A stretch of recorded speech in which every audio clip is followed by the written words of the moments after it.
चलिए आज से ना एक नया चैप्टर शुरू करने जा रहे हैं which is chapter number 17 accounting and technology. देखिए पहले थोड़ा सा एक बैकग्राउंड दे दूं मैं आपको। अभी जब सिलेबस चेंज हुआ था कुछ समय पहले, इंस्टीट्यूट ने जब सिलेबस चेंज किया था और न्यू सिलेबस लेकर आए थे, तो ये वो चैप्टर है जो ऐड किया गया था। अगर मैं पुराने सिलेबस की बात करूं तो सीए इंटरमीडिएट के अंदर, सीए इंटर के अंदर हमारे पास एक सब्जेक्ट होता था जिसका नाम था EIS, IT रिलेटेड सब्जेक्ट था। आप लोगों ने शायद सुना भी होगा और हो सकता है बहुत लोगों ने नहीं सुना हो। तो जब ओल्ड सिलेबस था, ओल्ड सिलेबस में एक सब्जेक्ट था EIS, जिसके अंदर एक चैप्टर था which is related to the computers and the technology. Computer plus technology से रिलेटेड एक चैप्टर था, मे बी शायद चैप्टर नंबर 2 था या चैप्टर नंबर 3 था। तो अब क्या किया गया है, जब नया सिलेबस आया है तो उस चैप्टर को, क्योंकि इंटरमीडिएट से EIS तो हट चुका है, तो EIS हटा दिया गया। बट सिंस टेक्नोलॉजी की रेलेवेंस है अकाउंटिंग के लिए, आज की डेट में हमारी पूरी accounting, auditing is all dependent on technology. आप लोगों को टेक्नोलॉजी की अंडरस्टैंडिंग देनी बहुत जरूरी थी, इसीलिए वहां से वो चैप्टर उठा के यहाँ पे ले आया गया है। चैप्टर अगर मैं बात करूं आपसे तो बहुत ईजी है। अगर मैं बात करूं कि किस तरीके का चैप्टर है, तो ये प्योरली एक थ्योरेटिकल चैप्टर है, जहां पर आपको पता होना चाहिए कि हाउ टेक्नोलॉजी इज डिपेंडेंट, और you can say how accounting is dependent on technology, what is the relationship between accounting and technology. तो this is a theoretical chapter which is very easy, first चीज। Second चीज, this is going to discuss with you कि अकाउंटिंग क्या थी पहले, अब क्या हो गई, किस तरीके की टेक्नोलॉजी आते जा रही है, उसका क्या इम्पैक्ट है, क्या चैलेंजेस आ रहे हैं, हमें क्यों उसे अडेप्ट करनी चाहिए, इन सारी चीज़ों के बारे में ये बताएगा। हमारे पढ़ने का तरीका क्या होगा, हम ना पहले ना हर चीज़ को समझेंगे, क्योंकि जब तक आपको समझ नहीं आएगी चीज़ें, it will not be useful for you.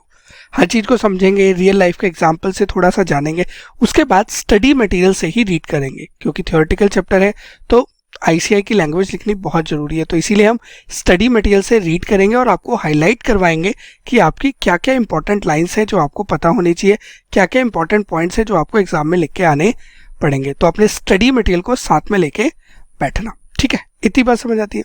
चलो अब इस चैप्टर के अंदर क्या क्या कवर होने वाला है, अब जरा वो बताता हूँ। देखो ये चैप्टर ना आपको ये नहीं बताएगा कि किसी सॉफ्टवेयर में अकाउंटिंग कैसे होती है। फॉर एग्जाम्पल टैली में कैसे अकाउंटिंग होती है, या फिर आपके पास SAP में कैसे अकाउंटिंग होती है, इन चीज़ों के बारे में ये नहीं बताने वाला। ये सिर्फ ये बताएगा कि why accounting is dependent on technology, और you can say how accounting is dependent on technology. इसके अलावा कौन कौन सी नई टेक्निक्स आ चुकी हैं ओवर द पीरियड, जैसे क्लाउड कंप्यूटिंग हो गया, आर्टिफिशियल इंटेलिजेंस हो गया, क्या क्या रिस्क एरियाज है, या फिर क्या क्या यू कैन से चैलेंजेस अराइज हो रहे हैं, जैसे cyber security is a risk. तो क्या क्या चीज़ें अपने अराइज होने लग रही है ओवर द पीरियड, एंड इसके बाद हमें क्यों अपडेट रहना पड़ेगा। चलो उसका रीज़न तो मैं वैसे भी बता देता हूँ आपको। आज की डेट में अगर आप अकाउंटिंग देखेंगे तो चाहे कोई सी भी कंपनी ले लो, हर कंपनी किसी ना किसी अकाउंटिंग सॉफ्टवेयर का यूज़ करती है, चाहे वो टैली यूज़ करे, चाहे नेविसन यूज़ करे, चाहे माइक्रोसॉफ्ट डायनामिक्स यूज़ करे, चाहे SAP यूज़ करे, चाहे ओरेकल यूज़ करे। There are n number of softwares which are available, जिसकी हेल्प से कंपनीज अकाउंटिंग करती है। कोई भी कंपनी ले लो, हर कंपनी करती है। तो अगर आपको टेक्नोलॉजी के बारे में पता ही नहीं होगा, आपको नहीं अवेयरनेस होगी, तो आप आउटडेट हो जाएंगे, और आउटडेटेड लोगों की मार्केट में कोई जगह नहीं है। तो you have to be abreast with the changes in the technology which are continuously happening, so that आप मार्केट में इंटैक्ट रहे और आपकी वैल्यू बनी रहे। देखो जब चार्टर्ड बनोगे ना, इंटरव्यूज देने जाओगे, तो पूछेंगे कि क्या आपको ये सॉफ्टवेयर पता है, क्या आपने इंटर्नशिप में ये सॉफ्टवेयर पर काम किया है, क्या आप टेक्नोलॉजी के बारे में जानते हैं। मल्टीपल चीज़ें आपसे पूछी जाएंगी, क्लाउड कंप्यूटिंग क्या है, आर्टिफिशियल इंटेलिजेंस क्या है, ब्लॉकचेन क्या है, क्या आपको पता है या नहीं पता, how auditing is dependent on technology, how accounting is dependent on technology. अगर आपको नहीं पता होगा तो कहीं ना कहीं इंटरव्यू में आपके पास एक सेटबैक रहेगा, करेक्ट। तो इसीलिए इन चीज़ों को जानना समझना बहुत जरूरी है। तो अनडाउटली हम लोग स्टडी मटेरियल से रीड करेंगे, सिंपल चैप्टर है, बट मेरी कोशिश ये रहेगी कि मैं आपको वो इंसाइट्स दे सकूँ इंडस्ट्री के, ऑडिटिंग फील्ड के, अकाउंटिंग फील्ड के, जो आपको हेल्प कर सके ये समझने में कि ये टेक्नोलॉजीज किस तरीके से एक्चुअल में काम को अफेक्ट कर रही है। ठीक है, इतनी बात क्लियर। तो इसी बैकग्राउंड के साथ इस वीडियो को क्लोज करता हूँ। आप लोग प्लीज़ अपने स्टडी मटेरियल्स निकाल लीजिए और हम एक एक करके टॉपिक समझते हैं और स्टडी मटेरियल से रीड करते हैं, ठीक है। अब चलो चैप्टर में डाइव इन करते हैं। पहले पेज पे कुछ नहीं करना, टाइम पास है, छोड़ दीजिएगा। सिर्फ इतना बताया गया कि इस चैप्टर के अंदर कवर क्या है, वो तो जब आप पूरा चैप्टर कर लोगे तो आपको वैसे भी पता लग जाएगा। फिर भी just for your sake I am telling you, देखो आपको यहाँ पे बताया जाएगा कि क्या क्या अलग तरीके की टेक्नोलॉजीज है, जैसे cloud computing, artificial intelligence, cyber security के बारे में बताया जाएगा, क्या बेनिफिट्स हैं, किस तरीके से अकाउंटिंग में चेंज हुआ है, ये सारी चीज़ें आपको यहाँ पता लगेगी। क्या चैलेंजेस आ रहे हैं अकाउंटिंग प्रोफेशनल्स को दीज डेज, और क्यों आपको अप टू डेट रहने की ज़रूरत है। क्योंकि देखो भाई, सिंपल सी बात है, अगर आप अप टू डेट नहीं रहोगे तो मार्केट से बाहर हो जाओगे। आपको, अगर आप बिजनेस भी करना चाहते हो, अगर आप टेक्नोलॉजी ड्रिवन नहीं हो तो गड़बड़ है। देखो ना, इसको एक छोटे से एग्जांपल से समझ लो। आज की डेट में आप हर वक्त बिजनेसेस देख रहे होंगे, जैसे जोमेटो हो गया, पेटीएम हो गया, गूगल पे हो गया, स्विगी हो गया। ये सारे बिजनेसेस क्या है? टेक्नोलॉजी बेस्ड बिजनेस ही तो है। इंस्टाग्राम आप डेली यूज़ कर रहे हो, व्हाट्सअप आप डेली यूज़ कर रहे हो, फेसबुक आप डेली यूज़ कर रहे हो, गूगल आप डेली यूज़ कर रहे हो, जीमेल आप डेली यूज़ कर रहे हो। अनलिमिटेड चीज़ें we are using on a daily basis because of the technology. तो टेक्नोलॉजी के लिए तो अप टू डेट रहना बहुत ज़रूरी है, नहीं तो दिक्कत हो जाएगी। ठीक है, और ये सबसे इंपॉर्टेंट चीज़ है। This is how your automation किस तरीके से होगा बिजनेस प्रोसेसेस का, किस तरीके से हम मैनुअल चीज़ें छोड़ के चीज़ों को ऑटोमेट करेंगे। इसको ना एक छोटे से एग्जांपल से समझो, फिर I will deep dive into all these topics. देखो होता क्या था कि इसको ऐसे समझो कि मान लो कोई परचून की दुकान है। परचून की दुकान मतलब ग्रोसरी शॉप, या जहाँ पे आपको आटा चावल मिलता है, आप वहाँ पे जाते थे। तो पहले, आज से मे बी 20 ईयर्स बैक, जब हम जाते थे सामान लेने, तो दुकानदार से बोलते थे कि भैया हमें आटा दे दो, चावल दे दो, ये दे दो, वो दे दो। वो क्या करता था, एक पर्ची खोलता था, पर्ची पे लिखना शुरू करता था, 1 किलो आटा इतने रुपए का, 1 किलो चीनी इतने रुपए की, 1 किलो ये इतने रुपए का। फिर जोड़ता था। फिर हम उसे बोलते थे भैया आपने जोड़ा गलत है, 20 रुपये ज़्यादा लगा दिए, ठीक करो। वो हमें ठीक करके देता था, फिर हम उसके पैसे देते थे। ये था ट्रेडिशनल तरीका। आज भी आप गाँव में चले जाओ, बहुत जगह ऐसा ही होता है। हम छोटी छोटी दुकानों पर जाते हैं तो हर जगह यही तरीका देखने को मिलता है।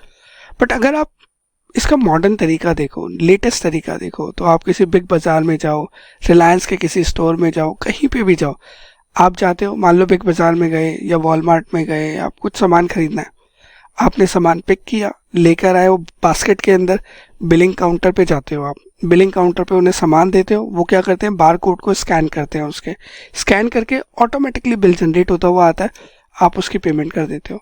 तो जो काम पहले मैनुअली किया जा रहा था कि 1 किलो आटा, 1 किलो चीनी, जिस पे टाइम लग रहा था, गलती होने के चांसेस बहुत ज़्यादा थे, आज की डेट में क्या हुआ, आज की डेट में आपसे बिलिंग काउंटर पे जाते हो, सामने वाला पर्सन से उसे स्कैन करता है, स्कैन करने से ऑटोमेटिकली आपका बिल जनरेट होता हुआ आ रहा है और आप उसे पे कर रहे हो। This is the way the process has been evolving. जो काम मैनुअली हो रहा था, आज की डेट में ऑटोमेट हो चुका है, टेक्नोलॉजी की मदद से हो रहा है। आज की डेट में उस पर्सन को बिलिंग काउंटर पे जो बैठा है उसे लिखना नहीं है कि जी 1 किलो आटा है या 1 किलो चीनी है, क्या रेट है, कितना जीएसटी है, कुछ नहीं लिखना। सिर्फ बारकोड स्कैन किया, सब ऑटोमेटिकली पॉपुलेट हो जाता है बिल पे, आपका बिल तैयार हो जाता है। This is how automation is doing getting done. तो आपको ना ऑटोमेशन समझना पड़ेगा। ऑटोमेशन क्या है, एक एग्जांपल तो मैंने दे दिया, और भी हम हो सकता है कुछ एग्जांपल्स करेंगे, और कुछ प्रैक्टिकल क्वेश्चन है जो अपने इस चैप्टर के एंड में है, जहाँ पर हमसे पूछेगा कि हम किस तरीके से ऑटोमेट कर सकते हैं, क्या प्रोसेस है, वो हमें देखना पड़ेगा। ठीक है, चलेगा। चलो जी, ये तो हो गया पहला पेज, जिसमें कुछ नहीं है काम का। अब आते हैं नेक्स्ट पेज के ऊपर। नेक्स्ट पेज पे भी सिर्फ टॉपिक्स बता रखे हैं कि क्या टॉपिक्स है, ये आप देख सकते हैं। इसे मुझे कुछ अलग से बताने की ज़रूरत है नहीं, बट हाँ, विल इंश्योर दिस थिंग कि हम ये सारे टॉपिक्स कवर कर लें। इसके बाद एक बेसिक इंट्रोडक्शन है जो हमने ऑलरेडी डिस्कस कर लिया कि इस चैप्टर में क्या पूछा जाएगा, तो you can read it yourself. Exam में कोई इसकी रिक्वायरमेंट है नहीं। नेक्स्ट है जी इवोल्यूशन ऑफ अकाउंटिंग। अकाउंटिंग कैसे इवॉल्व हुआ है। देखो, पहले जब इजिप्शियन का टाइम था, वहाँ पे रोमन जो सेंचुरी थी, उस समय कुछ नहीं होता, सब कुछ मैनुअल होता था। बही खाते, अकाउंट्स को हिंदी में ना बही खाते भी कहा जाता है। तो उस समय सब कुछ मैनुअल होता था, मैनुअली लिखा जाता था कि भैया किस बंदे ने कितना कमाया है, किसको क्या सामान बेचा है, ताकि गवर्नमेंट टैक्स वगैरह प्रॉपर्ली ले सके। ये अर्लियर टाइम था। आज की डेट में आप बात करो, कंपनी सॉफ्टवेयर्स का यूज़ कर रही है।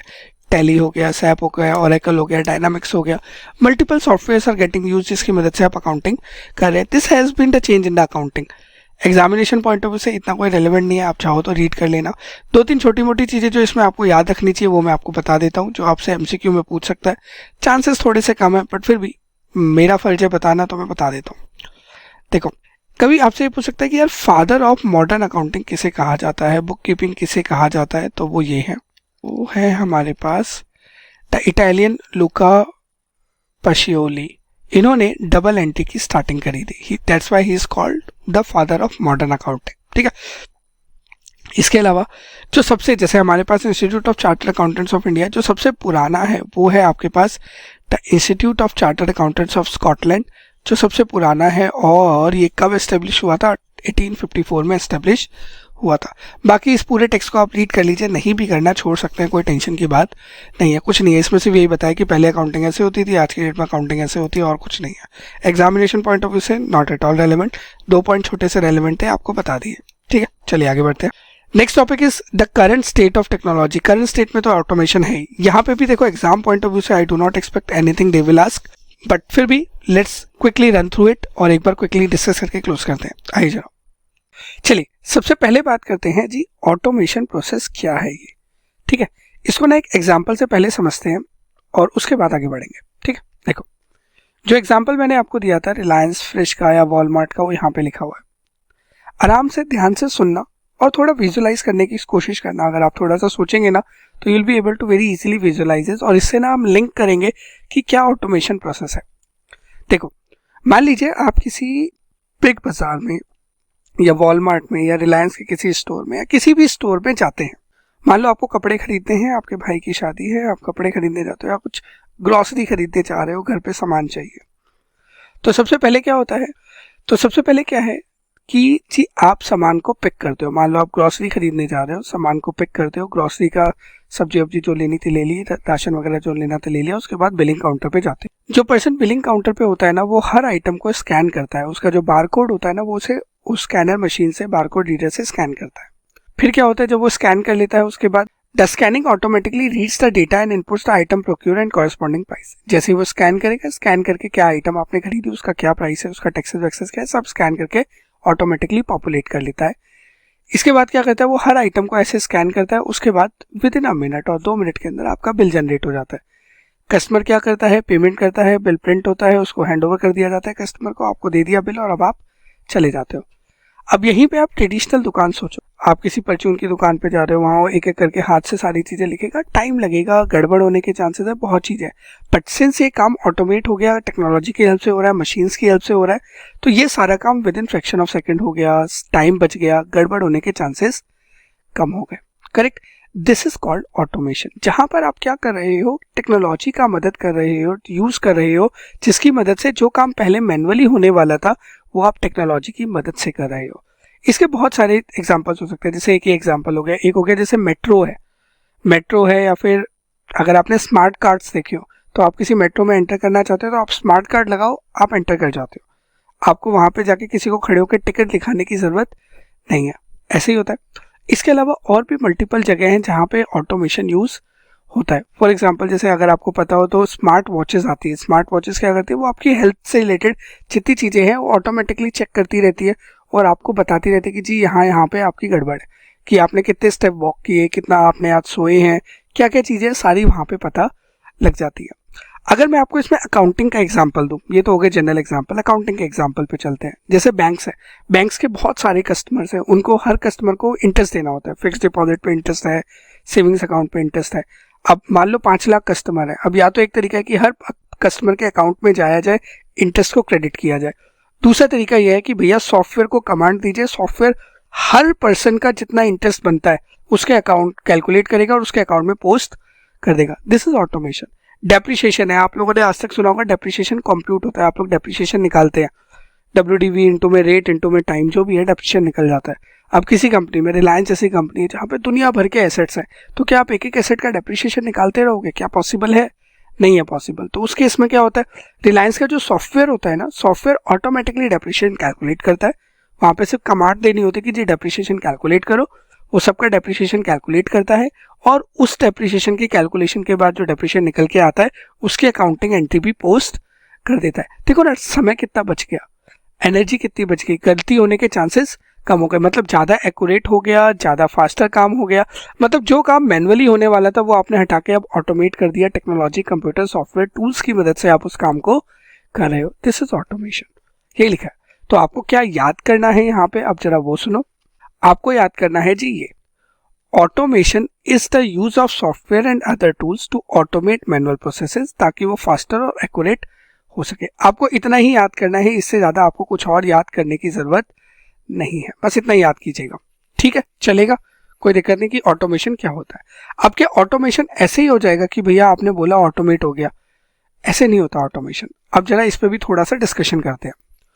फॉर एग्जाम्पल, मान लीजिए जब इस पर्सन ने, जब स्टेप 2 पे उसने उसको स्कैन किया, जैसे ही वो स्कैन करता है, स्कैन करके क्या होता है, ऑटोमेटिकली पॉपुलेट हो जाता है, आ जाता है कि आपने क्या सामान खरीदा, उसका क्या सेलिंग प्राइस है, उस पर क्या जीएसटी है।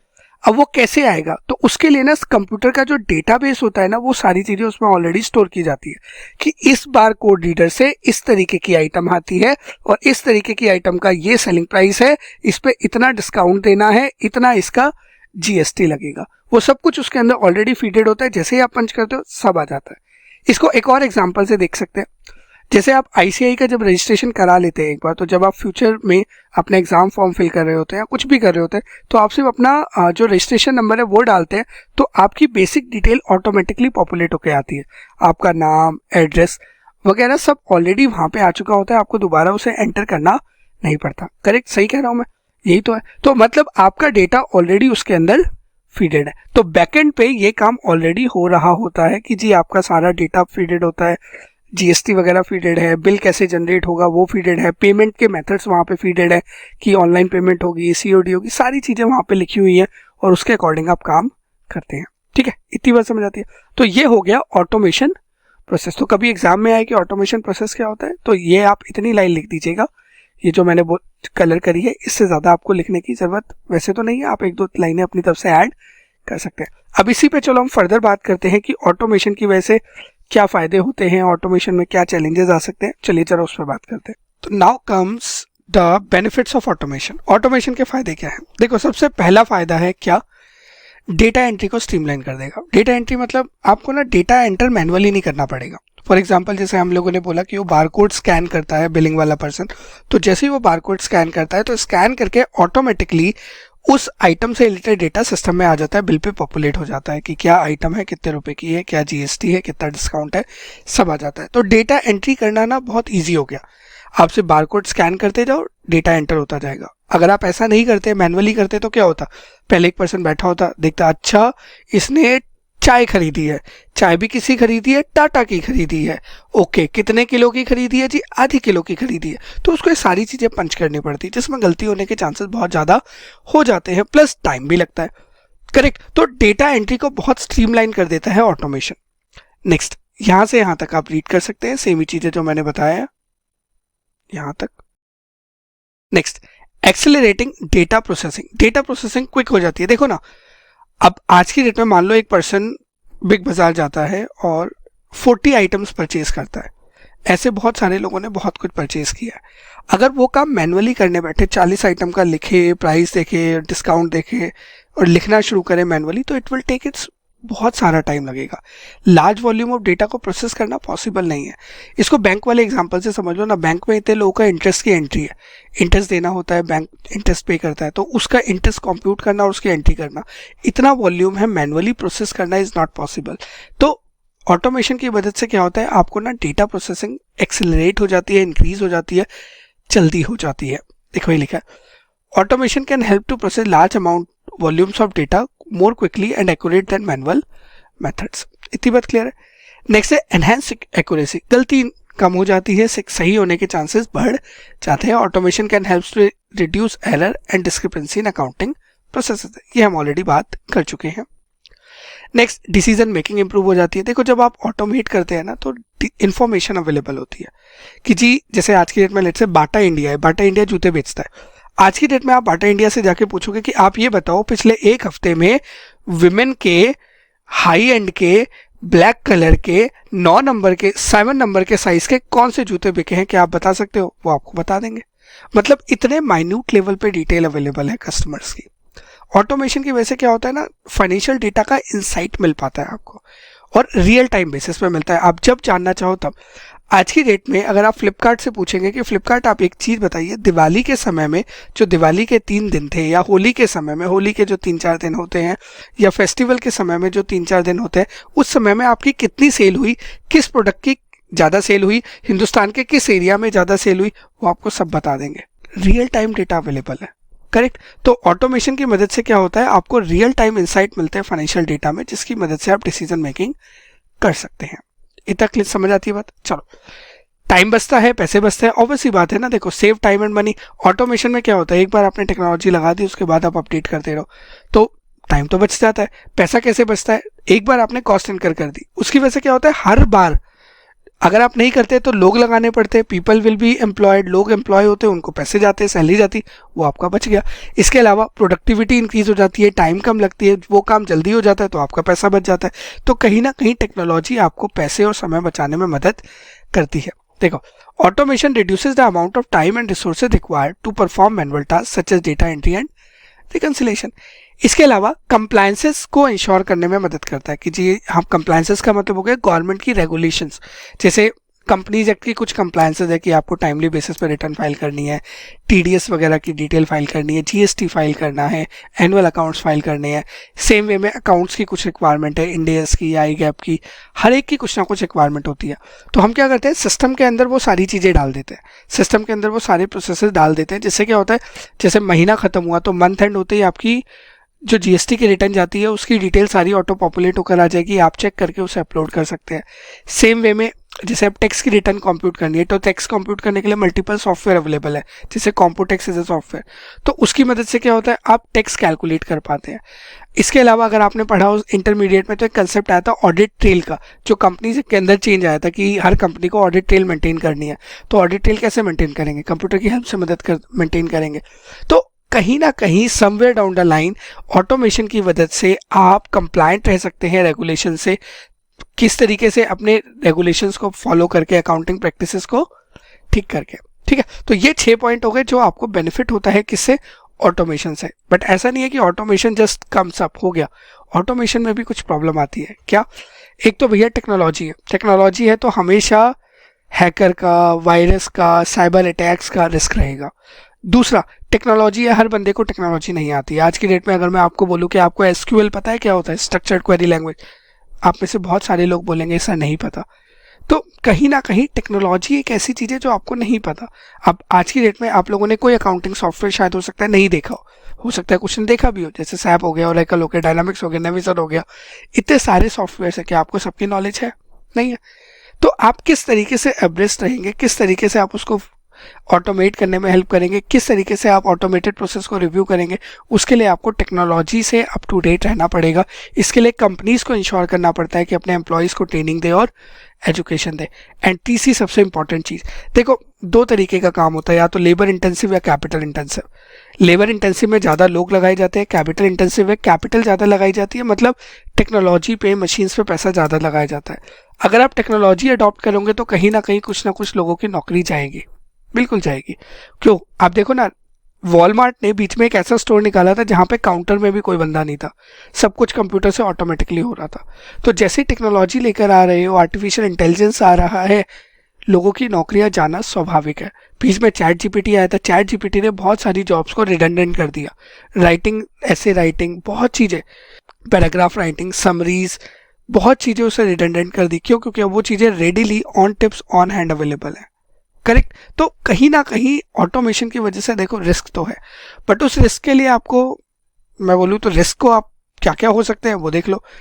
तो उसके लिए एक तो भैया कंटिन्यूस ट्रेनिंग और एजुकेशन देनी पड़ेगी, risk of data breaches, cyber attacks हमेशा रहेगा, और जॉब्स के लॉस का पोटेंशियल हमेशा रहेगा। ये चीज़ आपको ध्यान रखनी पड़ेगी। तो पहले 6 पॉइंट में जो आपके थे बेनिफिट्स, उसमें आप सिर्फ ये हेडिंग से याद कर सकते हैं, और जो चैलेंजेस उसमें आप ये 3 पॉइंट जो मैंने कलर किए इनको याद करके क्लोज कर सकते हैं। इतनी बात समझ आती है? चलिए, next comes robotic process automation. ये क्या होता है, थोड़ा सा इस पे बात करते हैं। देखो, इसका मतलब यह है कि रोबोट्स की मदद से ऑटोमेशन करना, जिसको हम बॉट भी कहते हैं। रोबोट बोल लो या बॉट बोल लो, दोनों में से कुछ भी चलेगा। यहाँ पे एक वर्ड यूज दिखेगा आपको, रोबोट्स या बॉट्स। इसका मैं एक बहुत छोटा सा एग्जांपल देता हूँ आपको, फिर आगे बढ़ेंगे। ऑडिटिंग से रिलेटेड एग्जांपल देता हूँ। तो एग्जांपल क्या है, जैसे आप लोगों ने ना इंटरमीडिएट में पढ़ा होगा कि हाँ, ऑडिटर को ना एक्सटर्नल कॉन्फर्मेशन लेनी होती है। थोड़ा सा मैं और इलैबोरेट करता हूँ। एक्सटर्नल कॉन्फर्मेशन में ऑडिटर क्या करता है, कि पार्टी सिलेक्ट करता है कि मुझे किस किस पार्टी से कॉन्फर्मेशन लेनी है। उसको जाके मैनेजमेंट को बोलता है कि मैनेजमेंट मुझे इन पार्टीज के आप क्या करके दे दो, आप मुझे एड्रेसेस दे दो। ठीक है, फिर ऑडिटर क्या करता है, उसका कॉन्फर्मेशन लेटर बनाता है, मैनेजमेंट से साइन करवाता है, और फिर वो कुरियर करता है, सब लोगों के पास जाता है, कुछ को ईमेल करता है, और ईमेल से फिर उन पे जवाब आते हैं, जवाब आता है, फिर उसे चेक करता है कि डिफरेंस सही है, डिफरेंस तो नहीं आ रहा, कोई रिकंसिलेशन तो नहीं है। इसके अलावा जिससे जवाब नहीं आया उसको रिमाइंडर भेजता है। ये सारे काम ऑडिटर करता है। ओवर द पीरियड टेक्नोलॉजी कैसे इवॉल्व हो गई है मैं आपको बताता हूँ।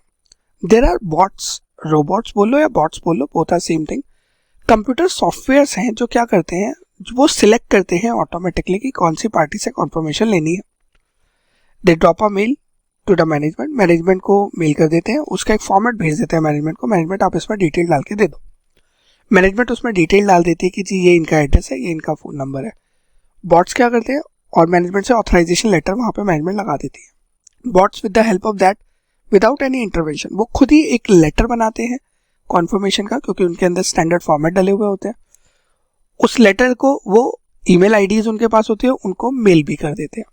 फिर जब वहाँ से जवाब आता है तो वो जवाब इनमें फीड कर दिया जाता है और कंपैरिजन हो जाता है। तो जो काम पहले ह्यूमन बीइंग करने वाला था वो निकल गया, वो सारा बॉट्स ने कर दिया। करेक्ट। इसको और डिटेल में समझने के लिए ये देखो, जैसे मान लीजिए आपको कंसोलिडेशन करना है। आप लोगों ने कंसोलिडेशन के बारे में सीए इंटरमीडिएट में सुना होगा, हम लोगों ने पढ़ा भी था। कंसोलिडेशन क्या है, मान लो दो कंपनीज का कंसोलिडेशन है, तो आप क्या करो, दोनों कंपनीज की बैलेंस शीट लिखो। आइडली तो दोनों को लाइन बाय लाइन जोड़ दो, काम बन जाता है।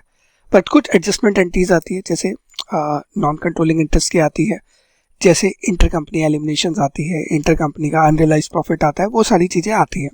एक तरीका है कि ये सारा काम ह्यूमंस करें, आप और मैं करें। जैसे हम लोगों ने दो कंपनीज की कंसोलिडेशन तो किया है, बट रियल लाइफ में दो कंपनीज के कंसोलिडेशन की जगह हो सकता है 10 कंपनीज का कंसोलिडेशन हो, 20 कंपनीज का कंसोलिडेशन हो, तो 300 कंपनीज का कंसोलिडेशन होता है। रिलायंस के पास 350 सब्सिडीज है अप्रॉक्स। अब 350 कंपनीज का कंसोलिडेशन अगर आप मैनुअली करने बैठोगे तो पॉसिबल नहीं है। तो उस केस में ना सॉफ्टवेयर कम्स इनटू पिक्चर। सारा डेटा सॉफ्टवेयर में इंपोर्ट किया जाता है, सॉफ्टवेयर वो सारी कैलकुलेशंस करता है, फाइनेंशियल्स ड्रॉ करके देता है, एलिमिनेशंस वगैरह करता है और आप उसे चेक करते हैं। तो कहीं ना कहीं it helps a lot. Correct. तो यही लिखा है, robotics is a emerging technology that revolutionises financial reporting processes. RPA uses क्या करता है, रोबोट्स या बॉट्स टू ऑटोमेट मैनुअल या repetitive task in financial reporting system analysis and reporting. ठीक है, बाकी कंसोलिडेशन का जो एग्जांपल दिया था वो यहाँ पे आ गया, आप एक बार रीड कर सकते हैं। तो ये था ओवरऑल जो आपके ऑटोमेशन से रिलेटेड था, एक छोटा सा एग्जांपल है, ये भी आप रीड कर सकते हैं। I am not getting into that, वो मोटा मोटा मैं आपसे डिस्कस कर चुका हूँ। तो पहला जो पॉइंट अपने को डिस्कस करना था ऑटोमेशन, वो अपने ने कंक्लूड कर लिया है। अगला टॉपिक है विच इज क्लाउड कंप्यूटिंग। हम सबसे पहले समझेंगे कि क्लाउड कंप्यूटिंग क्या होता है, उसकी क्या एप्लीकेशन है, मतलब किस किस यूज़ में क्लाउड कंप्यूटिंग आता है, इसके क्या बेनिफिट्स हैं और क्या चैलेंजेस हैं। 4 चीज़ों के ऊपर अपने को बात करनी है। मीनिंग, क्या यूटिलिटी है इसकी एक तरीके से, एंड थर्ड इज इसके क्या बेनिफिट्स, एंड फोर्थ इज इसके क्या चैलेंजेस हैं। ठीक है, चलो अब एक एक करके चारों चीज़ों पर मैं बात करनी शुरू करता हूँ। Right now I am not getting into the book text, थोड़ा सा ना आपको अंडरस्टैंडिंग देता हूँ कि ये होता क्या है, किस तरीके से इस पर काम होता है। देखो हुआ क्या, कोविड जब आया 2020 में, कोविड आया, हम सब जानते। कोविड में क्या हुआ, 26 मार्च को हमारे प्रधानमंत्री साहब आते हैं और बोलते हैं, मेरे प्यारे देशवासियों, रात को लॉकडाउन लगता है। मतलब एक बार में लॉकडाउन लगा दिया। 26 मार्च को, I still remember the date, जिस दिन प्रधानमंत्री साहब ने लॉकडाउन लगा दिया था। और लॉकडाउन से क्या हुआ कि एंटायर कंट्री भर का लॉकडाउन था, कोई भी कहीं जा नहीं सकता, सिर्फ असेंशियल सर्विसेज को आप यूज़ कर सकते हैं और कुछ नहीं था। उस समय पे जब सब लोग घर से काम कर रहे हैं तो वो कैसे इंश्योर करते कि अकाउंटिंग सही से चलती रहे। तो अगर आपको पता हो तो इंटरनेट की मदद से सारा का सारा काम हो रहा था बिजनेसेस का। रिमोट लोकेशंस पे लोग बैठ के काम करते थे, अपने अपने घरों से सब लोग काम कर रहे थे और एक कल्चर डेवलप हो गया जिसका नाम है work from home. Work from home में क्या है, जैसे मान लो मुझे चेक करना है कि अकाउंटिंग सही हो रही है नहीं हो रही, तो मैं क्या करता था, मैं लॉगिन करता था। कंपनी का एक डेटाबेस है जो ऑनलाइन स्टोर्ड है, वहाँ से जाके मैं उस डेटाबेस को एक्सेस करता था, वहाँ से चीज़ों को रिव्यू करता था और चेक करता था। ऑडिटिंग भी ऐसी हो रही थी, अकाउंटिंग भी ऐसी हो रही थी। अकाउंटिंग के लिए अगर मान लो आप कोई पर्सन है जिसको एंट्री डालनी है, कंपनी का हेड ऑफिस दिल्ली के अंदर है बट वो पर्सन बैठा है मध्य प्रदेश में, वो मध्य प्रदेश में बैठा भी अपनी एंट्री डाल देता था। होता क्या है, जैसे वो अपने सिस्टम से एंट्री डालता था, ये उसका सिस्टम है मान लो, ये सिस्टम इंटरनेट से कनेक्टेड है, वो इंटरनेट एक कंपनी के डेटाबेस से कनेक्टेड है। इस डेटाबेस में ऑटोमेटिकली एंट्री आ जाती थी और सब लोगों के पास शो होनी शुरू हो जाती थी। This internet is called cloud. Although some people say cloud is late, cloud is those, but simple शब्दों में क्लाउड इज लाइक इंटरनेट। तो क्लाउड क्या है कि जहाँ पर ऑनलाइन आप चीज़ें स्टोर कर रहे हैं। जैसे एक छोटा सा एग्जांपल ले लो, आप गूगल ड्राइव है, गूगल ड्राइव पे हम डेटा सेव कर लेते हैं, तो डेटा कहाँ सेव हो रहा है? या तो मैं किसी हार्ड डिस्क में डेटा सेव करूँ या किसी पेन ड्राइव में डेटा सेव करूँ, बट जब मैं ऑनलाइन जाके डेटा सेव कर रहा हूँ तो वो इंटरनेट पे बैकएंड पे कहीं सेव हो रहा है। This is called cloud. तो क्लाउड कंप्यूटिंग एक तरीके से हो गया जब आप इंटरनेट की हेल्प ले रहे हो अपनी ट्रांजेक्शन्स को प्रोसेस करने के लिए। This is cloud computing. Let's take another example, Big Bazaar वाला एग्जांपल लेते हैं, थोड़ा सा और आगे बढ़ते हैं उसमें। अब बिग बाजार में क्या हुआ, हम लोगों ने बोला कि जैसे ही हम सामान लेके जाते हैं, काउंटर पे जो पर्सन बैठा है, जो लेडी बैठी है, वो उसे स्कैन करती है। स्कैन करते ही सिस्टम में सारी डिटेल ऑटो पॉपुलेट हो जाती है। अब वो डिटेल कहाँ पे स्टोर्ड है? कहीं डेटाबेस में तो स्टोर्ड होगी। अब ऑल ओवर इंडिया में रिटेल रिलायंस के स्टोर है, तो क्या हर जगह वो डिटेल सेव होगी? The answer is no. वो सेंट्रलाइज वे में किसी एक जगह पे स्टोर होगी। This is called cloud. जहाँ पे आपने सारा डेटा सेव किया हुआ है वहां से डेटा एक्सट्रैक्ट हो जाता है। तो क्लाउड इज, अगर सिंपल शब्दों में समझा जाए तो इंटरनेट की मदद is cloud. Cloud computing is nothing more then internet की हेल्प से आप जो कंप्यूटिंग करते हैं, कंप्यूटिंग मतलब ट्रांजेक्शन्स को प्रोसेस करना, बिल्स वगैरह क्रिएट करना, ये सारी चीजें क्लाउड कंप्यूटिंग में आता है। तो बेसिक मीनिंग तो ये हो गया। चलो अब जरा एक बार रीड करते हैं फिर आगे बढ़ेंगे। देखो, क्लाउड कंप्यूटिंग पहली लाइन में क्या लिखा है? Refers to the delivery of computing services over the internet. Internet के ऊपर आप कंप्यूटिंग सर्विसेज दे रहे हैं। कंप्यूटिंग सर्विसेज मतलब ट्रांजैक्शंस की एंट्री डालना, प्रोसेस करना, ये सारा कंप्यूटिंग सर्विसेज है। It allows accountant to access their data and software from any device with the internet connection. यही तो मैंने कहा। आपको यही दो लाइनें याद रखनी कि भैया क्लाउड कंप्यूटिंग क्या है? सिंपल है, इंटरनेट की मदद से कंप्यूटिंग करना is called cloud computing. Online जाके कंप्यूटिंग करना, ट्रांजैक्शन प्रोसेस करना, सेव करना।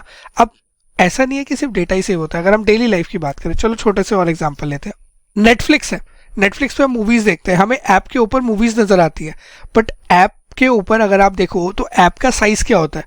ज़्यादा से ज़्यादा 100 MB, 200 MB, 300 MB, 50 MB, यही होता है जो आपने अपने फ़ोन पे डाउनलोड कर लिया। बट अगर एक HD मूवी की अगर आप साइज़ की बात करें तो वो GBs में होता है। तो वो 100 MB की ऐप किस तरीके से 1.5 GB की मूवी रखती है? देखो छोटी सी बात, अब थोड़ा सा लॉजिकली सोचो।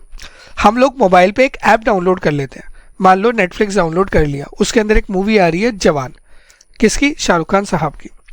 वो ऐप 100 MB की है, बट वो जो मूवी है ना वो 1.5 GB की है, 1.5 GB। तो how it is possible that your computer is storing 1.5 GB into 100 MB? वो तो पॉसिबल नहीं है। दैट मीन्स उस ऐप के अंदर मूवी नहीं है, वो ऐप किसी पीछे डेटाबेस से कनेक्टेड है जिसमें वो मूवी स्टोर है। तो आप तो सिर्फ उस ऐप के मीडियम से उस डेटाबेस तक जा रहे हो और कुछ नहीं कर रहे हो। This is cloud. वो डेटा जो जहां पे वो मूवी सेव्ड है, this is cloud computing. Cloud ही तो है। अमेजन का अपना क्लाउड है, गूगल ने अपना क्लाउड बना रखा है जिसकी हेल्प लेके आप डेटा को सेव कर सकते हैं। हम गूगल ड्राइव पे सेव कर सकते हैं, अमेजन के AWS पे सेव कर सकते हैं। These are called clouds. और उसी को कंप्यूटिंग में यूज़ करना, ट्रांजैक्शन वगैरह प्रोसेस में यूज़ करना, सॉफ्टवेयर्स वगैरह अपडेट्स वगैरह कराने में यूज़ करना, फाइनेंशियल्स वगैरह बनाने में हेल्प लेना, this is called cloud computing. अब ऐसा ही नहीं है कि सिर्फ क्लाउड कंप्यूटिंग में सिर्फ ट्रांजैक्शन प्रोसेस होती है, और भी बहुत चीज़ें होती है। Let's take very simple example. हम लोग फोटोज को एडिट कर लेते हैं, ओपन गूगल पे जाके फोटो एडिटर खोलते हैं, फोटोज एडिट कर लेते हैं, PDFs एडिट कर लेते हैं। ये सारी क्लाउड कंप्यूटिंग है। क्यों? फोटोज एडिट करना इज अ कंप्यूटिंग। कंप्यूटिंग होता है किसी भी चीज को प्रोसेस करना, इज अ कंप्यूटिंग। तो आपने फोटोज को एडिट किया, दैट इज अ कंप्यूटिंग। किसकी मदद से किया? इंटरनेट की मदद से किया, इसीलिए उसे कहा जाएगा क्लाउड कंप्यूटिंग। ऑनलाइन जाके आपने PDFs को वर्ड में चेंज किया, एक्सेल में चेंज किया, एडिट किया, कट किया, कॉपी किया, मल्टीपल चीजें करी, दिस इज क्लाउड कंप्यूटिंग। तो जहां पे भी आप इंटरनेट की मदद ले रहे हो, टेक्नोलॉजी की मदद ले रहे हो, जिसकी मदद से आप कंप्यूटिंग कर रहे हैं, that is called cloud computing. हमारे डे इन डे आउट में n नंबर ऑफ जगह पे हम क्लाउड कंप्यूटिंग यूज करते हैं। हमारे पास अगर जीमेल है, हॉटमेल है, माइक्रोसॉफ्ट आउटलुक है। अब जीमेल पे जैसे मान लीजिए you have a Gmail ID, Gmail पे आपकी मेल है। अब उस मेल पे क्या है, आप क्लिक करोगे तो बहुत सारा डेटा है, बट उस मेल के अंदर नहीं है, वो ऑनलाइन स्टोर्ड है, पीछे क्लाउड पे स्टोर्ड है। इंटरनेट की मदद से बैकएंड पे जो सर्वर्स लगे हुए हैं उन पे स्टोर्ड है। दिस इज क्लाउड कंप्यूटिंग, क्योंकि इंटरनेट की मदद से आप उस डेटा को एक्सेस कर पा रहे हो। अब ये तो बहुत सिंपल एग्जांपल हो गए, और भी एग्जांपल लेते हैं। लोग बहुत सारे ना क्या करते हैं, सॉफ्टवेयर डेवलप करते हैं। अब सॉफ्टवेयर डेवलप करने के लिए बहुत सारे टूल्स चाहिए होते हैं, कमांड चाहिए होते हैं, एनवायरनमेंट चाहिए होता है, कंप्यूटर का ऑपरेटिंग सिस्टम्स चाहिए होते हैं, मल्टीपल चीज़ें चाहिए होती है। अब जो सॉफ्टवेयर डेवलपर होता है वो कहाँ पे उसे डेवलप करेगा? या तो वो सारे सॉफ्टवेयर टूल परचेज कर ले, इससे बढ़िया वो ऑनलाइन जाए, किसी सर्विस प्रोवाइडर को ढूंढे, जैसे अमेजन हो गया, गूगल हो गया, उनसे उसकी सर्विसेज ले, कि उनके पास सब कुछ होता है। ऑनलाइन जाके पूरा सॉफ्टवेयर डेवलप कर ले उनके वेब पेज पे, उनके पोर्टल्स पे, उनके जो पास टूल्स है उसकी मदद से। You can take a very simple example, जैसे पीडीएफ एडिटर है, या तो आप पीडीएफ एडिटर का सब्सक्रिप्शन ले लो, नहीं तो ऑनलाइन जाके कर लो, सेम वे में। तो क्लाउड कंप्यूटिंग अनडाउटली डेटा को स्टोर करने में हेल्प करती है, जैसे हम गूगल ड्राइव पे डेटा स्टोर करते हैं। इसके अलावा सॉफ्टवेयर्स डेवलप करने में हेल्प करती है, सॉफ्टवेयर्स को होस्ट करने में हेल्प करती है, मल्टीपल चीज़ों में क्लाउड कंप्यूटिंग इज हेल्पिंग। ठीक है, इतनी बात क्लियर है। तो in crux cloud computing is nothing more than delivery of computing services over internet. इसमें क्या होता है, कोई भी पर्सन जो अकाउंटेंट है कहीं पे भी हिंदुस्तान में या हिंदुस्तान से बाहर कहीं भी बैठ के इंटरनेट की मदद से अपने डेटा को एक्सेस कर पाता है और काम कर पाता है। ठीक है, इतना क्लियर है। अब क्लाउड कंप्यूटिंग में आपको क्या क्या चीज़ों की सर्विसेज मिल सकती है, मतलब what are the various common usages, कहाँ कहाँ पे क्लाउड कंप्यूटिंग यूज होता है। पहला, क्लाउड स्टोरेज, डेटा को स्टोर करने के लिए, जैसे ड्रॉपबॉक्स हो गया, गूगल ड्राइव हो गया, माइक्रोसॉफ्ट वन ड्राइव हो गया, आप अपने डेटा को यहाँ सेव कर सकते हैं। जैसे मान लीजिए गूगल ड्राइव की बात करूँ, आपको क्या करना है कि जितना आप स्पेस यूज़ करेंगे आप उतना पे करें। जैसे गूगल ड्राइव का बहुत सिंपल एग्जांपल है, जैसे मैंने क्या किया, मंथली ना उसका एक सब्सक्रिप्शन है, आप एक मंथली सब्सक्रिप्शन ले लो, आपको पर्टिकुलर स्पेस मिल जाएगा, वहाँ पर आप डेटा स्टोर करते हुए चलो, तो आपको अलग से कोई हार्ड डिस्क या पेन ड्राइव वगैरह खरीदने की ज़रूरत नहीं है।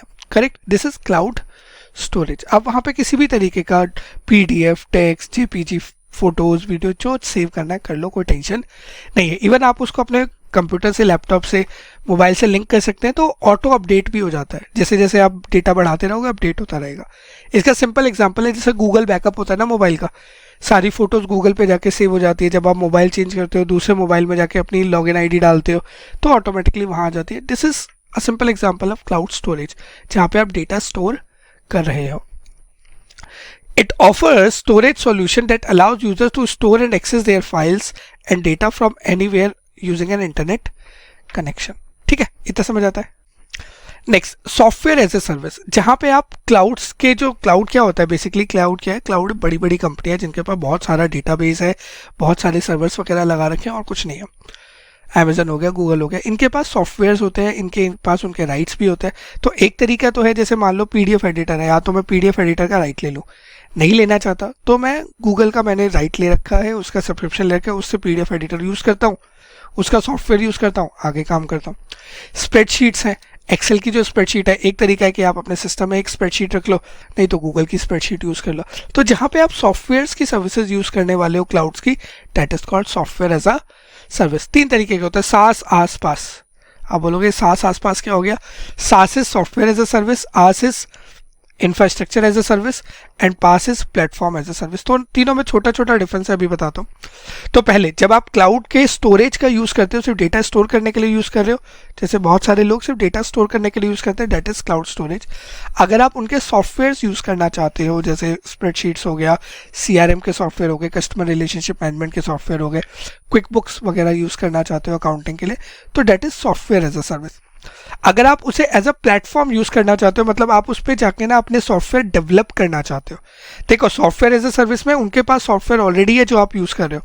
प्लेटफॉर्म एज अ सर्विस पे आप क्या करते हो, आप उनके जो उनके पास जो स्पेस है, उनके पास जो टेक्नोलॉजी है, उनके पास जो सॉफ्टवेयर है, उसकी मदद से आप कोई नया सॉफ्टवेयर डेवलप करना चाहते हो, कोई नई चीज़ को मैनेज करना चाहते हो, या कुछ ऑल्ट्रेशन करना चाह रहे हो अपने सॉफ्टवेयर में, that is platform as a service. Next is infrastructure as a service. Infrastructure as a service, जब आप इंफ्रास्ट्रक्चर का यूज़ कर रहे हो, जैसे इंटरनेट यूज़ कर रहे हो, उनका स्टोरेज यूज़ कर रहे हो, उनकी नेटवर्किंग यूज़ कर रहे हो, this is called infrastructure as a service. सबसे जो कॉमनली यूज़ होता है वो होता है इंफ्रास्ट्रक्चर एज अ सर्विस। जो सॉफ्टवेयर डेवलपर्स होते हैं वो platform as a service use करते हैं। जो बिजनेसमैन होते हैं generally software as a service use करते हैं। क्यों? क्योंकि सब कुछ वहीं पर अवेलेबल है। ठीक है, तो ये क्या लिखा है, SaaS platform provide cloud based software application that user can access and utilise via internet. यहाँ पे आप उनके सॉफ्टवेयर यूज करते हैं। It provide virtual computing resources, जैसे सर्वर मिल जाता है, स्टोरेज मिल जाता है, नेटवर्क इंफ्रास्ट्रक्चर मिल जाता है, और जैसे जैसे आप यूज करते हैं पे एज यू गो बेसिस, जितना आप यूज करोगे उसके हिसाब से आप पेमेंट कर देना। प्लेटफॉर्म एज ए सर्विस में क्या है, it provide cloud based platform that enable developer to build deploy manage application without a complexity of infrastructure management. आप कोई भी नई सॉफ्टवेयर वगैरह डेवलप कर सकते हो, मैनेज कर सकते हो, आपको पूरा इंफ्रास्ट्रक्चर लेने की जरूरत नहीं है। इतनी बात समझ आती है? चलो, ये तो हो गई बेसिक 4 चीजें। इसके बाद नेक्स्ट है cloud based communication and collaborators. जैसे जूम कॉल है, जूम पे क्या होता है कि जी आप जूम पे 2 लोगों से कनेक्ट कर रहे हो, उसके बाद आप डेटाबेस से डेटा निकालते हो, वहीं पे प्रेजेंट करते हो, खत्म करते हो काम। Correct, this is a cloud based communication and collaboration. Communication हो गया, जैसे जूम हो गया, माइक्रोसॉफ्ट टीम्स हो गया, the person are communicating with each other. Plus cloud की हेल्प से, जैसे मान लो मैं आपके साथ जूम पे कॉल करता हूँ, हमारी बात चल रही है, मैं इंस्टेंटली जाता हूँ, मैं डेटा निकालता हूँ, आपको स्क्रीन पे प्रेजेंट कर देता हूँ। This is cloud based communication and collaboration. ठीक है जी। नेक्स्ट है cloud based e commerce. E commerce में भी क्लाउड बहुत हेल्प करता है। जैसे आज की डेट पे आप अमेजन पे बहुत सारे कैटलॉग्स देखते हैं, देखते हो कि यार क्या क्या सामान दिख रहा है एप्लीकेशन पे आपको। अब वो सारा डेटा कहाँ मैनेज है, वो पीछे क्लाउड पे मेंटेन है। इसके अलावा कस्टमर का डेटा का एनालिटिक्स, इन्वेंट्री की मैनेजमेंट, ये सारी चीज़ें क्लाउड पे ऑलरेडी मेंटेन होती है। जैसे अमेजन है, अमेजन का जो क्लाउड है वहाँ पे डिटेल होगी कि अमेजन के पास कितना सामान है, कितना उसमें से बिक गया, कितना बाकी है। These all will be maintained on the cloud. Few platforms enable business to set up and manage online stores using cloud infrastructure. Next है जी big data analytics. Big data analytics होता है कि जो बड़े बड़े डेटा का एनालिटिक्स करना है। जैसे फॉर एग्जांपल मैं एंटायर इंडिया का एनालिसिस करता हूँ कि लोगों का प्रेफरेंस क्या है, whether they want to wear official shoes या कैजुअल शूज, उसमें भी किस नंबर के शूज और कौन से कलर के shoes. Now I have the entire data of the country. अगर मैं उसे एनालाइज करना चाहता हूँ तो मैं किसी एक्सेल पे एनालाइज नहीं कर सकता। एक्सेल के अंदर उतनी टैब्स ही नहीं है। एक्सेल में ऑलमोस्ट 1 लाख 2 लाख 2 से 5 लाख कुछ टैब्स होती है, ज़्यादा नहीं होती। जो वो होती है आपकी सेल्स होती है, मुझे एग्जैक्ट नंबर नहीं पता, तो I am not getting into that, but हाँ उतनी टैब्स ही नहीं है, उतनी सेल्स ही नहीं है जितना डेटा है। तो उस डेटा को कैसे प्रोसेस किया जाएगा, वो एक्सेल तो प्रोसेस नहीं कर सकता।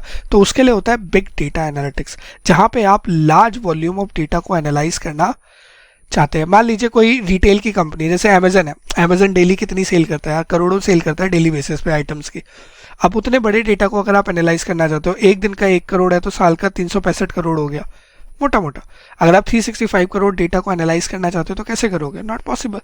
एक्सेल पे तो हो नहीं सकता, कोई सॉफ्टवेयर अवेलेबल ही नहीं है, सेल एक्सेल पूरा हैंग हो जाएगा, सारी फाइलें हैंग हो जाएगी। तो उसके लिए क्लाउड हेल्प करता है, जिसे कहा जाता है बिग डेटा एनालिटिक्स। तो इसमें आपको क्या याद करना है, मैं मार्क कर देता हूँ। तो बिग डेटा एनालिटिक्स क्या करता है, cloud computing enables organisation to process and analyse large volume of data efficiently, जहाँ पे आप बहुत बड़े बड़े वॉल्यूम के डेटा को एफिशिएंटली मैनेज कर पाते हैं। ठीक है, इतनी बात समझ आ गई। तो ये तो हो गया यूटिलिटी। तो अभी तक हमने समझा कि क्लाउड का मीनिंग क्या है, क्लाउड की यूटिलिटी क्या है। अब क्लाउड के बेनिफिट क्या है। बेनिफिट बहुत सिंपल है। पहला, एक्सेसिबिलिटी इंप्रूव हो जाती है। आप कहीं से भी बैठे हुए क्लाउड की हेल्प से डेटा को एक्सेस कर सकते हो। मान लो मैं गोवा में हूँ और गोवा में बैठा हूँ और मुझे देखना है कि मेरी कंपनी में क्या एंट्री डली है क्या नहीं डली, मैं खुल के देख सकता हूँ। All I need is a computer and a internet connection, that's it. ठीक है, तो क्लाउड की वजह से हम कहीं भी एक्सेस कर सकते हैं। आप जीमेल अगर अपनी चेक करना चाहते हो कहीं से भी जाके एक्सेस कर सकते हो। All you need is the mobile, the application and internet. अगर आप पे 3 चीज़ें हैं तो आप कभी भी एक्सेस कर सकते हैं।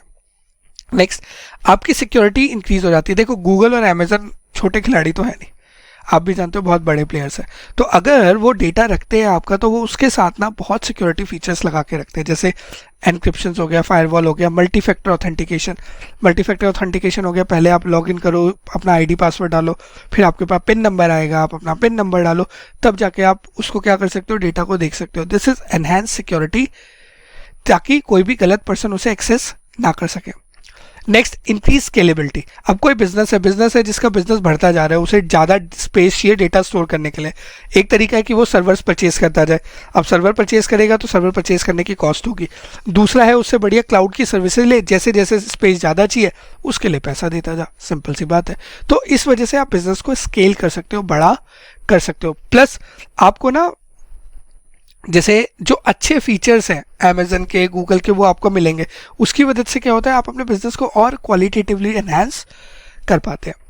नेक्स्ट है जी रिड्यूस कॉस्ट। कॉस्ट तो कम हो ही जाएगी ना जब आपको इंफ्रास्ट्रक्चर पे खर्च नहीं करना पड़ेगा और आप सीधे सॉफ्टवेयर जितना यूज़ कर रहे हो उसको पे करेंगे, तो कहीं ना कहीं आपकी जो कॉस्ट है वो कम हो जाने वाली है। देखो, cloud based accounting software typically requires a less upfront investment as well as ongoing maintenance cost. आपको मेंटेनेंस कॉस्ट कुछ खर्च करनी नहीं है, छोटी मोटी खर्च करनी है, अपफ्रंट आपकी कोई इतनी इन्वेस्टमेंट होनी नहीं है, जैसे यूज करोगे वैसे पे करते जाना। ठीक है। स्ट्रीमलाइन कोलैबोरेशन, ऑब्वियसली आपकी कम्युनिकेशन इंप्रूव हो जाती है, जैसे टीम्स की वजह से, माइक्रोसॉफ्ट टीम्स, जूम कॉल की वजह से इंप्रूव हो जाती है। Improved reporting and analytics, cloud जो है ना आपको मल्टीपल तरीके के ना सॉफ्टवेयर प्रेजेंट करता है, जिसकी वजह से आप डेटा को एनालाइज कर पाते हो, ट्रेंड्स निकाल पाते हो, पैटर्न निकाल पाते हो, एनालाइज कर सकते हो और अच्छे डिसीजन मेकिंग ले सकते हो। प्लस आपके पास रेडीली रियल टाइम बेसिस पे डेटा अवेलेबल है, जिस वजह से आपकी रिपोर्टिंग इंप्रूव हो जाती है। आप अपने मैनेजमेंट को, गवर्नमेंट को टाइमली बेसिस पे डेटा दे सकते हैं। ठीक है, इतनी बात क्लियर है। अब देखो, कोई भी चीज़ ऐसी नहीं होती कि जिसके सिर्फ फायदे हो, नुकसान भी है। नुकसान क्या है? देखो, चैलेंजेस। अब भाई कंप्यूटर पे, क्योंकि क्लाउड जो है सब कुछ ऑनलाइन है तो हैकर्स है, वायरस है, मल्टीपल चीज़ें हैं जो आपके डेटा को ख़राब कर सकती है।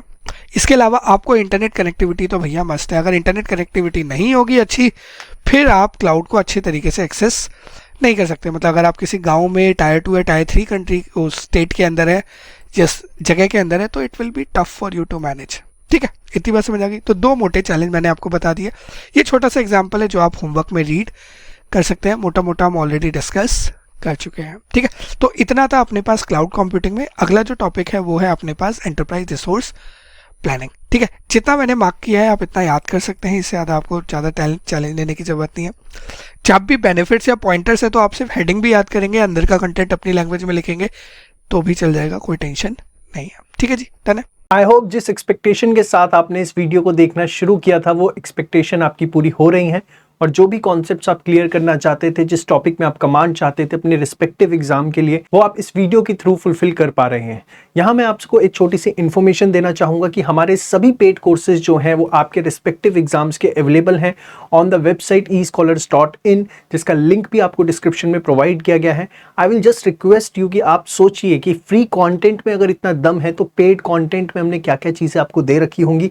एक बार आप जाके हमारी वेबसाइट ज़रूर विजिट करें escholars.in, और आप विश्वास मानिए नर्सरी के स्कूल से भी कम फीस पर हमने आपको वीडियो लेक्चर्स जो है आपके एग्जाम के लिए प्रोवाइड करवा रखे हैं, and much of premium quality. Thank you so much.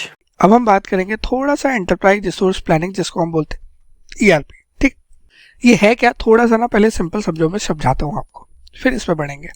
देखो, होता क्या है कि किसी भी बिजनेस की अगर आप बात करो तो उसमें ना मल्टीपल ऑपरेशंस होते हैं, मल्टीपल प्रोसेसेस होते हैं। जैसे एक होता है सेल्स का प्रोसेस, जिसका काम है सेल करना सामान को कस्टमर तक। एक होता है इन्वेंट्री प्रोसेस, जहाँ पे वो इन्वेंट्री को मैनेज करता है कि कितना इन्वेंट्री है, कितना और खरीदना है, कितना आपका मैक्सिमम स्टॉक रहेगा, कितना मिनिमम स्टॉक रहेगा, जो आप कॉस्टिंग में पढ़ के आते हो। तो वो सारी चीज़ें मैनेज करने का काम इन्वेंट्री प्रोसेस का होता है। इन्वेंट्री की वैल्यू क्या होगी, सारी चीज़ें कौन देखता है? Inventory process. सेम वे में एक होता है HR प्रोसेस। HR प्रोसेस जहाँ पे लोगों की डिटेल, एम्प्लॉयज़ की डिटेल होती है कि एम्प्लॉय का नाम क्या है, एड्रेस क्या है, पैन नंबर क्या है, बैंक अकाउंट क्या है, किसकी कितनी सैलरी है, कितना PF कटेगा, कितना TDS कटेगा, सारी डिटेल इनके पास है। महीने की सारी सैलरी ये प्रोसेस करते हैं, और उसके बाद हम जो भी प्रोविडेंट फंड है, PF काटना है, TDS काटना है, वो काट के जमा कराते हैं। नए लोगों को रिक्रूट करते हैं, पुराने लोग जो छोड़ के जाते हैं उनका फुल एंड फाइनल करते हैं। ये सारे काम ये करते हैं। सेम वे में एक होता है कैश मोड, कैश का प्रोसेस, कैश या बैंक प्रोसेस, जहां पर होती है पेमेंट और रिसीट, कि जी पैसा आया, किससे आया, उसकी अकाउंटिंग एंट्री सही हो जाए, पैसा गया, पे किया, किसको किया, उसकी अकाउंटिंग एंट्री ठीक हो जाए, वो इसके अंदर आता है।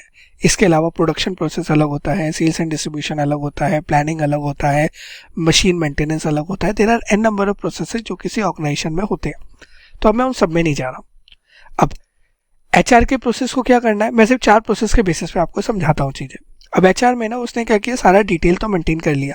अब मंथली बेसिस पे सैलरी कंप्यूट करनी है, फिर उसकी अकाउंटिंग एंट्री आनी चाहिए, और फिर सारा काम होना चाहिए। अब एक तरीका है कि इसने अपना डेटाबेस अलग बना दिया, एक है कैश बैंक वाले ने अपना डेटाबेस अलग बना दिया, इन्वेंट्री वाले ने अपना डेटाबेस अलग बना दिया, सेल्स प्रोसेस वाले ने अपना डेटाबेस अलग बना दिया। अब चारों के पास अपने अलग अलग डेटाबेस है। कल की डेट में सेल्स वाले के पास आता है कोई कस्टमर कि जी मुझे सामान खरीदना है, सेल्स वाले को पता ही नहीं होगा कि कितना सामान है, उसके लिए उसे इन्वेंट्री वाले को फ़ोन करना पड़ेगा, उसको अभी बोलेगा वो शाम तक, नहीं तो अगले दिन बताएगा, इतने में कस्टमर चला जाएगा, डिले हो गया, हो जाता है नहीं डिले होगा। सेकंड, जब सबने अपने अपने डेटाबेसेस बना रखे हैं तो सबका डेटाबेस अलग है, सर्वर अलग है, मेंटेनेंस अलग है, कॉस्ट अलग है, और प्लस एक तो खर्चा महंगा हो गया, हर एक का रिस्क अलग है क्योंकि सब पे आपको सिक्योरिटी लगानी पड़ेगी। करेक्ट हो रहा हूँ? सबने अपना अपना हिसाब किताब खोल रखा है, तो उसमें ना दिक्कतें बहुत सारी हैं। एचआर का अपना प्रोसेस है, मान लो आशीष सर को पेमेंट करनी है तो यहाँ पे इसने आशीष को लिखा आशीष, यहाँ पे लिखा इसने अकाउंटिंग एंट्री पेमेंट करते वक्त लिखा जी आशीष। अब डेटा में रिडंडेंसी भी है, डुप्लीकेसी भी है और एरर भी होने के चांसेस बहुत ज़्यादा है। करेक्ट? तो ये इस तरीके से ना अकाउंटिंग करना, प्रोसेसेस को मेंटेन करना, पूरी एंटरप्राइज को चलाना थोड़ा मुश्किल है।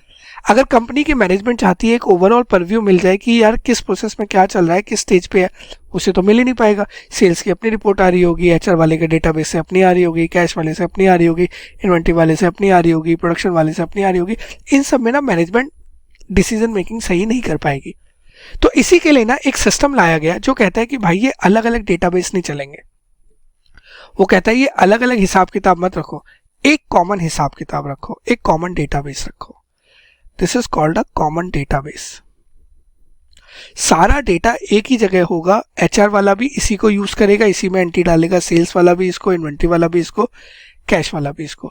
तो एक कॉमन डेटाबेस बना दिया जिसकी कैपेसिटी बहुत ज़्यादा होगी, जिसमें सिक्योरिटी बहुत ज़्यादा होगी, डेटाबेस मैनेजमेंट के मॉड्यूल्स वहाँ पे होंगे और एक कॉमन डेटाबेस बना दिया जाएगा। हर बिजनेस का बंदा इस डेटाबेस को यूज़ करेगा, इसी में एंट्री डालेगा, इसी को कंटिन्यूस बेसिस पे अपडेट करेगा। अब इससे रियल टाइम बेसिस पे अगर सेल्स वाले को जानना है कि किसी सामान का स्टॉक कितना है वो देख सकता है क्योंकि उसको दिख रहा है सिस्टम के अंदर, क्योंकि इन्वेंट्री वाले ने उसे साथ साथ अपडेट कर दिया, सेल्स वाला उसे रियल टाइम देख पा रहा है। तो कोई कस्टमर आएगा तो सेल्स वाला रेडीली बता पाएगा भैया इतना सामान है, इतना हम आपको दे सकते हैं। करेक्ट? तो कहीं ना कहीं जिंदगी आसान हो गई। जब सारी चीजें एक जगह कॉमन डेटाबेस में आ जाएंगी तो डुप्लीकेसी खत्म हो गई। एचआर का डेटाबेस भी यही है, कैश का भी यही है, इन्वेंट्री का भी यही है, मार्केटिंग का भी यही है, सेल्स का भी यही है, प्रोडक्शन का भी है, सबका एक ही डेटाबेस है।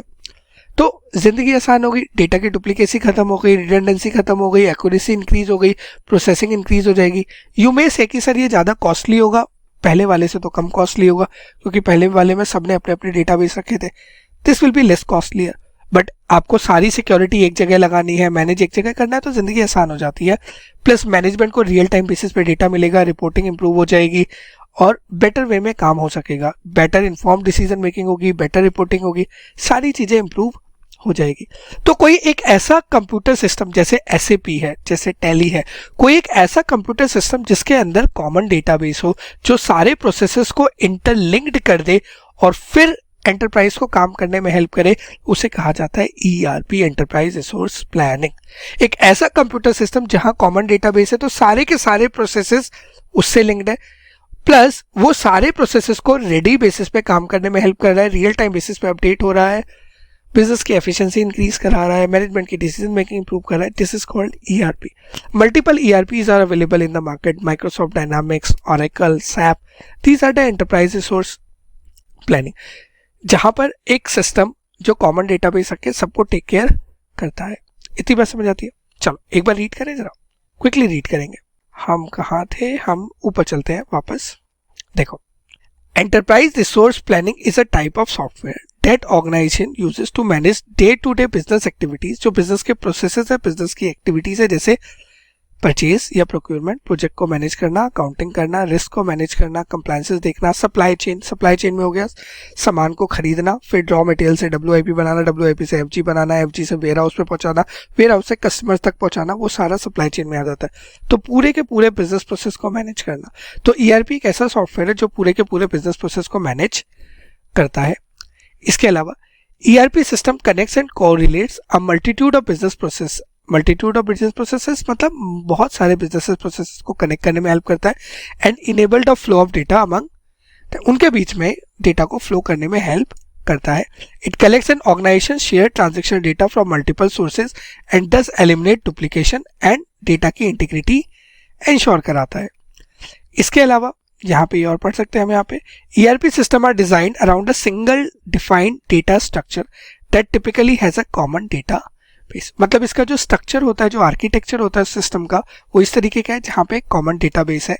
This helps the user to ensure that the information used across the system is normalised and based on common definition and user experience. ये इंश्योर करता है कि जो डेटा वहाँ पर है ना वो नॉर्मलाइज है। मतलब जैसे मान लो मुझे पीपीई की डिटेल चाहिए, प्रॉपर्टी प्लांट एंड इक्विपमेंट की, कोई उसको टेंजिबल एसेट बोल सकता है, कोई फिक्स एसेट बोल सकता है, कोई पीपीई बोल सकता है, अलग अलग नाम से लोग बोल सकते हैं। बट जब डेटा सिस्टम में सेव होगा ना तो वहाँ पे से पीपीई लिखा होगा। मे बी हो सकता है कि अकाउंट्स वाला उसे फिक्स एसेट बोले और प्रोडक्शन वाला उसे पीपीई बोले, बट जब आप डेटाबेस में देखोगे तो वो एक कॉमन नेम ही दिखेगा जिससे दोनों को समझ आ जाएगा, ताकि उनका काम आराम से इजी हो जाए। ठीक है, इतनी बात समझ आती है।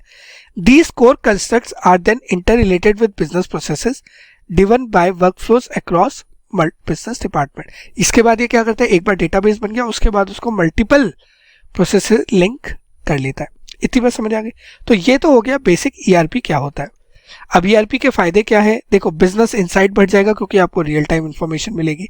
आपकी ऑपरेशनल कॉस्ट कम हो जाएगी क्योंकि अब तो सारे बिजनेस लिंक है, बेस्ट प्रैक्टिसेस है, इसलिए कोलैबोरेशन इंक्रीज हो जाएगा। यूजर डेटा अच्छे तरीके से शेयर कर पाएगा, जिसको जब जो डेटा चाहिए वो मिल सकता है। सेल्स वाले को ये तक पता है कि भैया कौन सा सामान अभी है, कौन सा सामान नहीं है, तो कभी कस्टमर आएगा तो उसे बता सकता है। Better efficiency through a common user experience, आपकी एफिशिएंसी इंक्रीज हो जाएगी क्योंकि कॉमन डेटाबेस है, सब लोग सेम चीज को एक्सेस कर रहे हैं, तो कोई भी डुप्लीकेसी, रिडंडेंसी और इनएक्यूरेसी ऑफ डेटा नहीं है। Consistent infrastructure from backend to front end, आपका इंफ्रास्ट्रक्चर कॉमन रहेगा बैकएंड के लिए और फ्रंट एंड के लिए। अब ये बैकएंड क्या होता है, बैकएंड होता है बेसिकली जो आपका जहां पे डेटा स्टोर होता है ना, that is called backend. Front end जो यूजर यूज करता है that is called front end. For example आज की डेट में आप गूगल को एक्सेस करते हो तो गूगल ओपन करते हो www.google.com, करेक्ट। उसमें जाके आप कुछ लिखते हो कि मुझे देखना है कि इंडिया का फास्टेस्ट बॉलर कौन है, करेक्ट। आप एंटर मारते हो। अब आपको फ्रंट पेज पे तो कुछ नहीं नजर आता, बट जैसे ही आप वो कमांड देते हो तो गूगल क्या करता है, बैकएंड पे जाता है, वहां से डेटा एक्सेस करता है, फिर आपको वो डेटा डिस्प्ले करता है। तो जो आपको डिस्प्ले हो रहा है this is called front end, but जो बैकएंड पे रॉ डेटा गूगल ने रखा हुआ है that is called back office.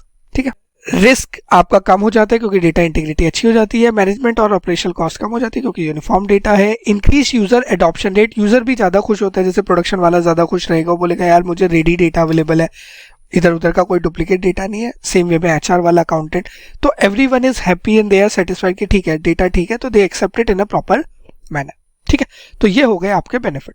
तो इस वीडियो में मैं इतना ही रखता हूँ जहां पे मैंने आपसे बेनिफिट्स की बात करी, जहां पे मैंने आपसे ईआरपी के मीनिंग की बात करी। ठीक है जी, अब हम आगे थोड़ा सा आगे, अब हम आ गए हैं जी साइबर सिक्योरिटी पे।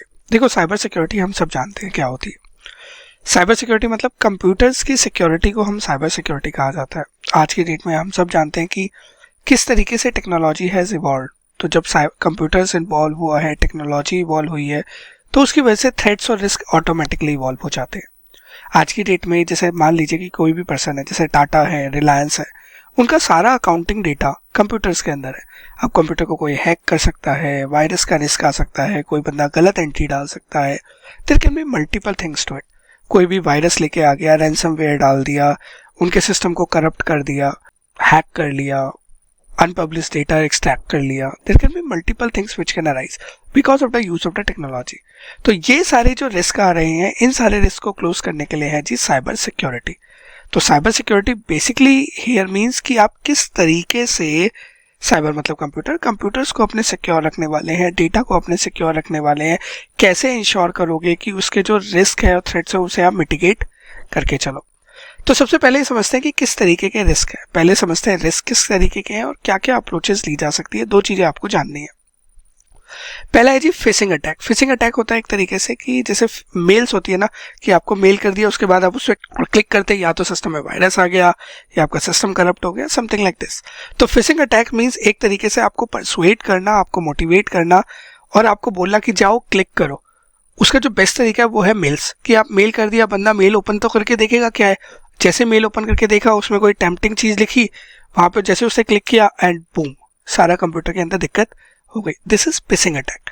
तो phishing attack are a common cyber security threat that involves tricking users into clicking on malicious link. Malicious link मतलब गलत तरीके के लिंक, और प्रोवाइडिंग सेंसिटिव इंफॉर्मेशन। ठीक है। सेकंड है जी मैलवेयर अटैक्स। मैलवेयर अटैक्स एक तरीके से वायरस डालना हो गया, या कंप्यूटर के अंदर कोई कोड डाल दिया, कंप्यूटर के अंदर कोई हिडन चीज इंसर्ट कर दी, जिससे क्या होता है कि आप उसके डेटा को चुरा सको। आप लोगों ने बहुत बार सुना होगा फोन को टेप कर लेते हैं, हिंदी मूवीज में बहुत आता है कि जी उसका फोन टेप कर लो। फोन टेप करने से क्या होता है, जो वो बोलेगा वो हम सुन सकेंगे। This is also a malware attack.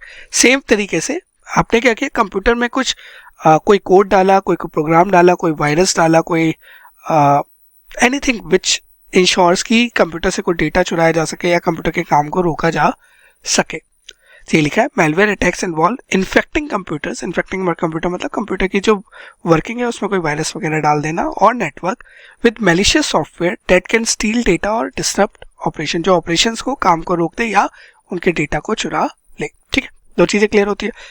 तीसरा है जी रैंसमवेयर अटैक। रैंसम होती है, रैंसम एक तरीके से वो कहते हैं ना कि किसी को किडनैप कर लिया उसके बाद मांगते कि यार ये हम आपके बच्चे को छोड़ देंगे अगर आप हमें इतने पैसे देंगे, तो डेट इज कॉल्ड रैंसम। तो रैंसमवेयर अटैक हो गया एक तरीके से किसी के कंप्यूटर पे अटैक करना, प्रोग्राम्स के थ्रू, सॉफ्टवेयर्स के थ्रू उसके काम को रोक देना या उसकी वेबसाइट पे कुछ गलत तरीके की पिक्चर शो कर देना और उसको बोलना कि भैया अगर तुम्हें ठीक करानी है तो आप हमें पैसे। तो ऐसा बहुत बार होता है, हम लोग के साथ भी होता है कि हमारी जो वेबसाइट है उसको क्या कहते हैं डाउन हो जाती है, वेबसाइट को इसको हैक कर लेता है, तो उससे क्या होता है हम काम नहीं कर पाते।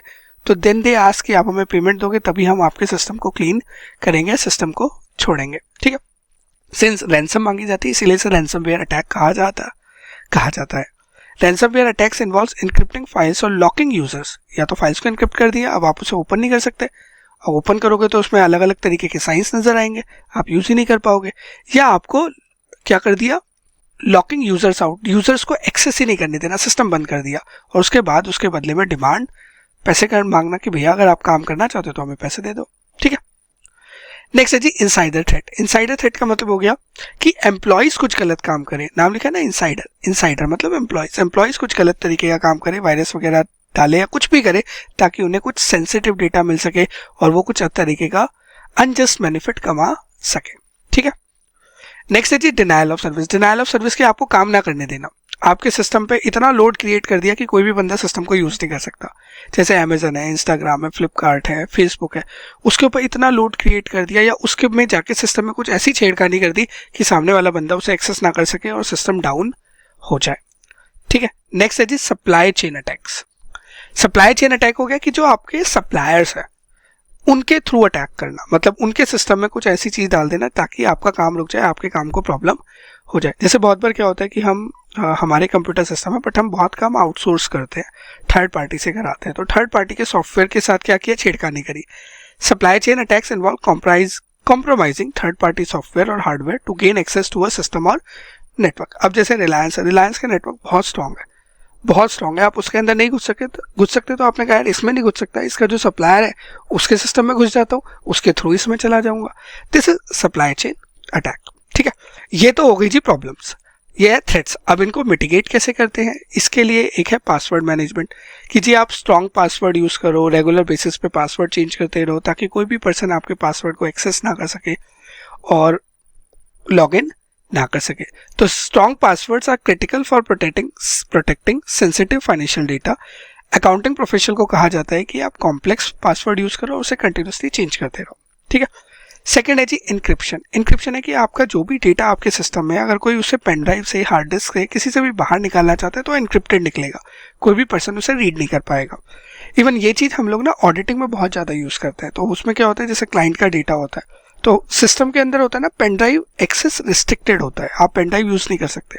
फिर भी आपने अगर पेन ड्राइव यूज करी और डेटा लेने की कोशिश करी कुछ, तो डेटा ले लो बट आप उसे कहीं रीड नहीं कर पाओगे, उसमें कुछ खुलेगा ही नहीं, वो ब्लैंक फाइल दिखेगी आपको। This is called encryption. Encryption मतलब उसे चेंज कर देना उसके फॉर्मेट को, और उसको वही पर्सन रीड कर सकता है जिसके पास उसे डिक्रिप्ट, एनक्रिप्शन को खत्म करने का तरीका आता होगा। ठीक है, नेक्स्ट है जी एक्सेस कंट्रोल। एक्सेस कंट्रोल मतलब कौन एक्सेस कर सकता है कंप्यूटर को, कौन लॉगिन कर सकता है, तो उस राइट उनको ना बहुत ध्यान से देखना, और ताकि कोई भी गलत पर्सन सिस्टम को एक्सेस ना कर सके। Access control is critical for preventing unauthorised access to financial data. इसको इस तरीके से समझो, जैसे अगर आपने कभी ऑपरेशन थिएटर देखा हो तो वहां लिखा होता है only authorised person are allowed, सिर्फ डॉक्टर्स ही जा सकते हैं या नर्सेज वगैरह जा सकते हैं, कोई भी आम बंदा नहीं जा सकता।